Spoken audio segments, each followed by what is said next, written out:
So you know how the other day we were talking about something that I feel challenged by is working on what's most important. And so I wrote down on this sticky note, what is the most critical inch?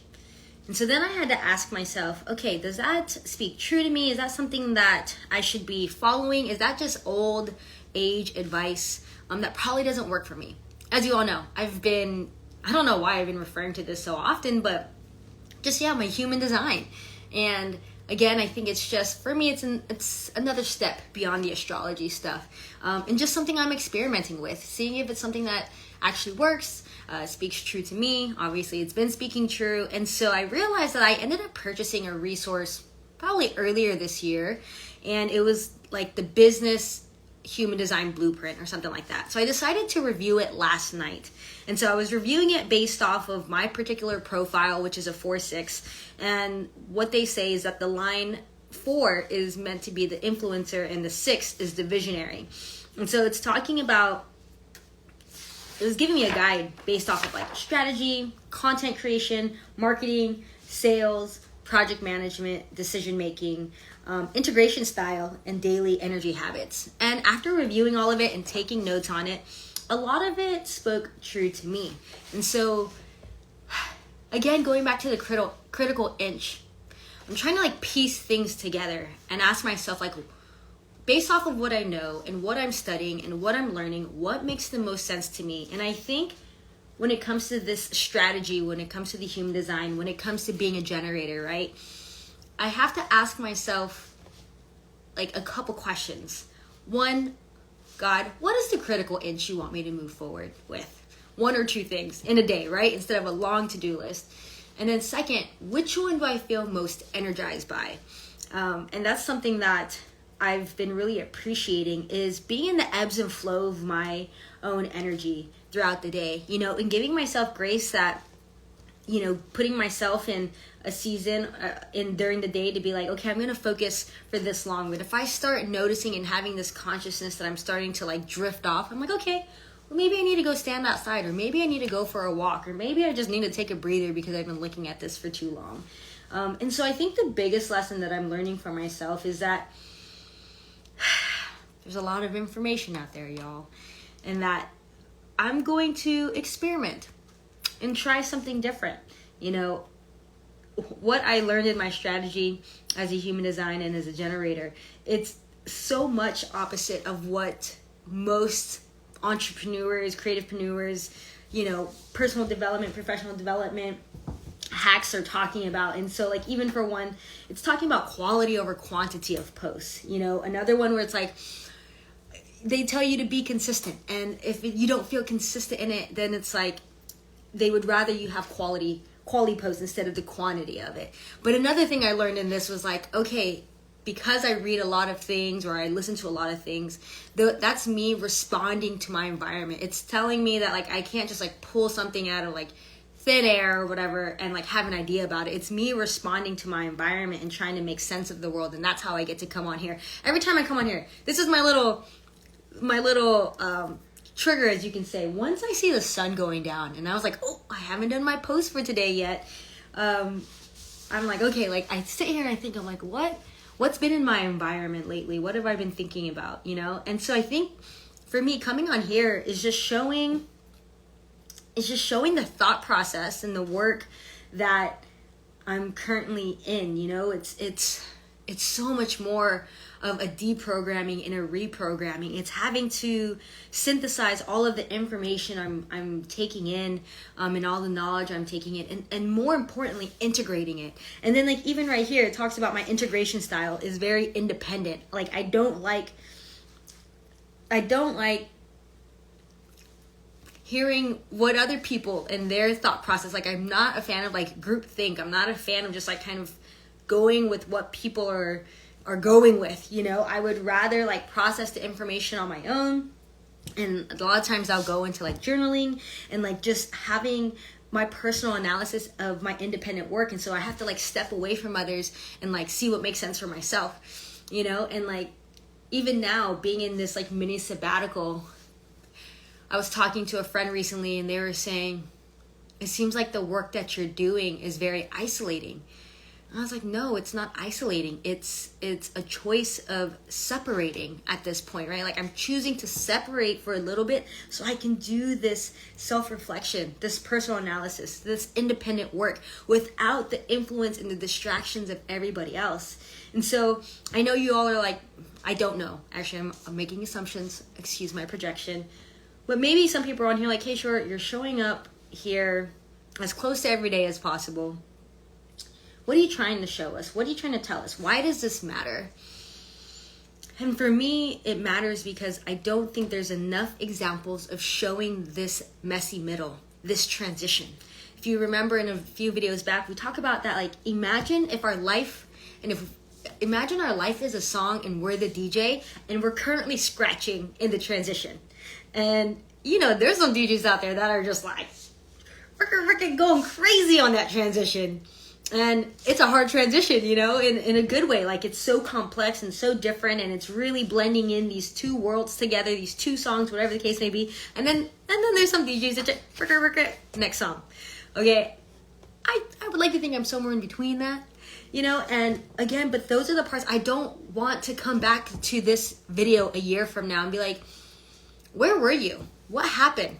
And you know, someone, I don't know, maybe I'm being interviewed somewhere or something like, and it's like a success story and you're just like, great, but what about like, how did you get there? You know, so for me, I'm just like documenting this so that I can be like, hey, this is where you're at. This is what you did to get there. And I think that's the thing that's most important. It's not so much the actual work as much as it is like the integrating work, the reprogramming work, you know. And it's, you know, again, I wish I would have documented a little bit more about like where my mindset was at previously. But actually, let's be honest, I was like, I've done that. This is nothing new for me. I'm thinking about my old YouTube channel and I'm like, yeah, like I can go watch those videos. But this is content that I've often, a lot of times create, is really sharing the journey and the process of it and hoping that it supports people in their journey and being honest about it. You know, I think for someone who's curious about how people get to where they're going, again, they don't show this messy middle. They don't show this transition. They don't see us trying to connect the dots and trying to make sense of all of this. And I'm just trying to share with all of you, like, this is how I'm trying to make sense of the world and the reality that I'm creating for myself, you know? And so I just want people to know that it's messy, and it takes, for me, it takes time to sit and reflect and to have the personal analysis and like have an honest conversation with myself and have a radical self-awareness and being like, look, this is what the world tells you how it's supposed to be done. But the world that you're trying to create for yourself, that you're trying to live in, is not done that way. Here are some tools and resources that speak true to you at this current point in time. Now, how can you implement it? How can you integrate it? Okay, so let me just share a little bit of what it shared with me, so then I can just like, I'm just going to plant my own seed here and be like, okay, K.Short, like, this is what it's saying to do. When we look back on this video, did you do it? Did you do it? But did you do it? Okay, so content creation. It's saying, in this particular business, human design blueprint, as a generator, with a 4-6 profile, responding to your external environment. So the books I'm reading, the podcasts, and the episodes I love, the controversial topics that interest me. So, as you know, I'm currently deep in my spiritual path right now. So that's controversial because it always will be, okay? And sharing conversations with client friends, creators, colleagues, community. I do that often already. All the people that I meet at the park. Okay, great. Quality versus quantity. Okay, ignore the advice that says stay consistent. Instead, focus on creating fewer yet higher quality content, powerful pieces that truly resonate with your audience. I think that's the sticky part for me right now. Who is my audience? Who's actually listening? Who's actually watching this? Because the reality is like, this is a new Instagram. This is a new Instagram, and these are just folks that I've met in San Diego. And I want you to know I am totally fine. Like, I'm totally fine if people unfollow because the controversial topics or I rub up against your edges and you're just like, yeah, that doesn't fit. Like, that's fine with me. If we just met at an event and this doesn't resonate with you, great, that's fine.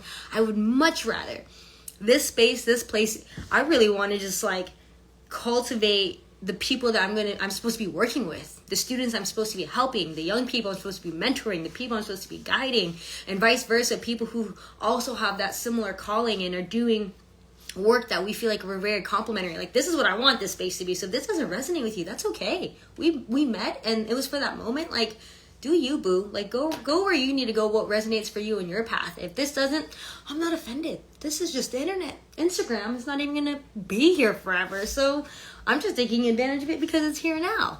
You know, we never know what's gonna happen in the future. So I just want you to know, like, if this doesn't resonate with you, I wish you well. I wish you peace. And like, go on with your journey. I'm totally cool with that. All right, so marketing stuff. Oh yeah, they want me to write down my metrics. Yeah, numbers and stuff. Okay, I hear you.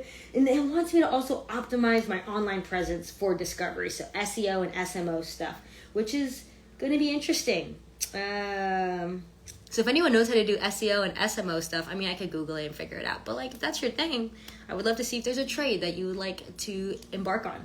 Because I'm very much all about trading and bartering. Like, we don't always have to participate in capitalism. We can literally just work within our communities and do what we used to do back in the day before dollars and coins and gold were made. Okay? Sales. Oh, okay, this one, it's talking about for me to have inbound sales as opposed to outbound sales, which in the last video I was talking about how there's 13,550 coaches on this one website, and I was doing a whole bunch of cold outreach. I think I got to like page 3 and I appreciated it. I liked it. I like to see what other coaches are doing out there. For me, I'm also like sifting through, like, is this a coach I would resonate with? Is this a coach that I would recommend? So I wasn't opposed to that work, but I do find it interesting that it's suggesting that I do inbound sales more than anything. So I was like, okay, let's see what that adjustment will look like. And so then it told me to do more attraction marketing, and I was like, what's that? So I ChatGPT that. Project management. You thrive when you focus on 1 to 2 key projects. So go deep and develop a sense of mastery in it, which I totally appreciate because I can get so excited about everyone else's projects and want to be a part of it and want to be supportive and I want to help. But I feel very confident in currently working on 2 particular offers, which, as you know, is my Death to Distraction, and number 2 is my Shortcut Reels-esque of wanting to like help coaches in all the amazing things that they're doing. Okay, avoid taking on too many things at once, including offers, launches, back-end projects, new platforms, etc., because then your gut-based overwhelm will take over and I'll start having a depletion of energy. Good to know.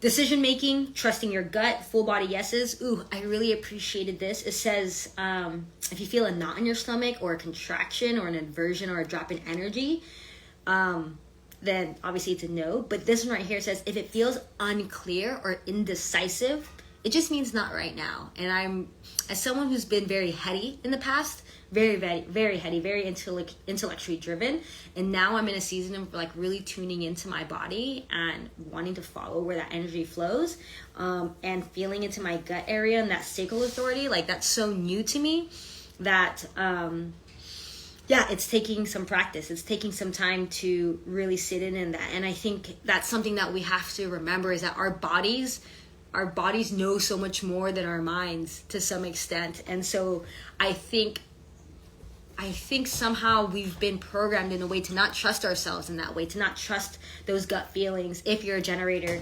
on how to make decisions, you know, and how we sometimes go against our intuition.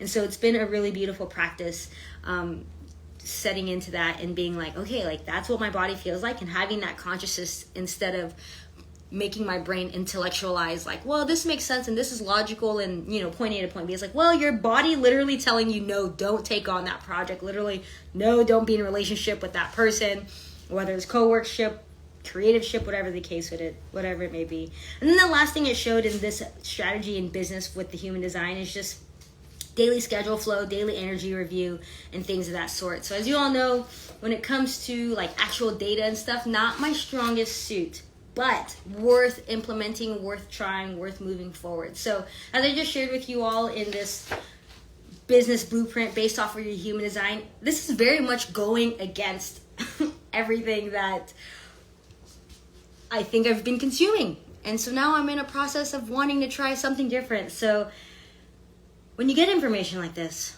how do you just take it one step at a time? Just one step at a time and making sense of it all. So I think the biggest thing that I'm getting from this is the metrics part. It's like, okay, like see what's working, see what's not. And you know, sometimes for me, I'm just like, I can let my ego get in the way and just be like, who cares if it's working? You know what I mean? Like, this is, you know, playing that game and stuff. But at the same time, I have to remember, like, I'm on social media's basketball court.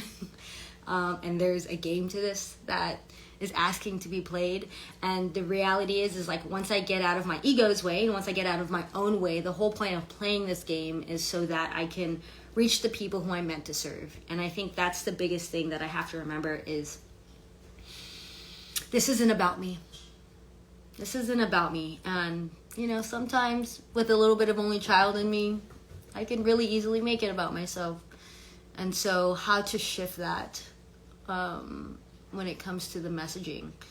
And that's tough. That's a tough one. But I trust that I'll figure it out. And, yeah. All right. I think I'm going to go get some candy now. All right. Talk to y'all soon. Talk to myself later. Bye.